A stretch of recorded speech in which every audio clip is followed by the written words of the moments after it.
Assalomu alaykum. Bugun siz bilan 2026 yilgi Chevrolet Nexe 3 yangi modeli haqida qisqacha va aniq gaplashamiz. Nexe nomi O'zbekistonda hammaga tanish, chunki bu model yillar davomida ishonchliligi va arzonligi bilan mashhur bo'lib kelgan. Nexe ilk bor 1990 yillarda paydo bo'lgan va har bir avlodida oddiy, lekin xalq uchun qulay avtomobil bo'lib qolgan. 2026 yilgi Nexe 3 esa shu an'anani zamonaviy ko'rinishda davom ettiradi.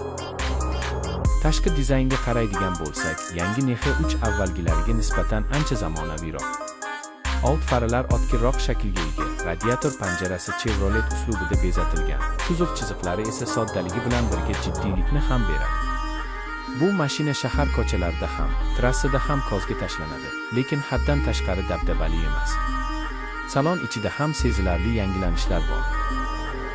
O'rindiqlar qulay, panel oddiy va tushunarli, multimedia tizimi esa kundalik foydalanish uchun yetarli. Konditsioner, elektr oynalar, xavfsizlik yostiqchalari kabi funksiyalar Nexe 3 ni oilaviy avtomobil sifatida yanada qulay qiladi. Hammasi murakkab emas, lekin haydovchi va yo'lovchi uchun yetarli darajada qulay. Texnik tomondan 2026 Nexe 3 odatda 1.5 litrli benzin dvigatel bilan taklif etiladi. Bu dvigatel shahar sharoitida tejamkor, xizmat ko'rsatish ham oson. Mexanik yoki avtomat uzatma variantlari mavjud bo'lib, mashina sokin va yumshoq yurishi bilan ajralib turadi. Tezlik poygasi uchun emas, balki kundalik hayot uchun mo'ljallangan.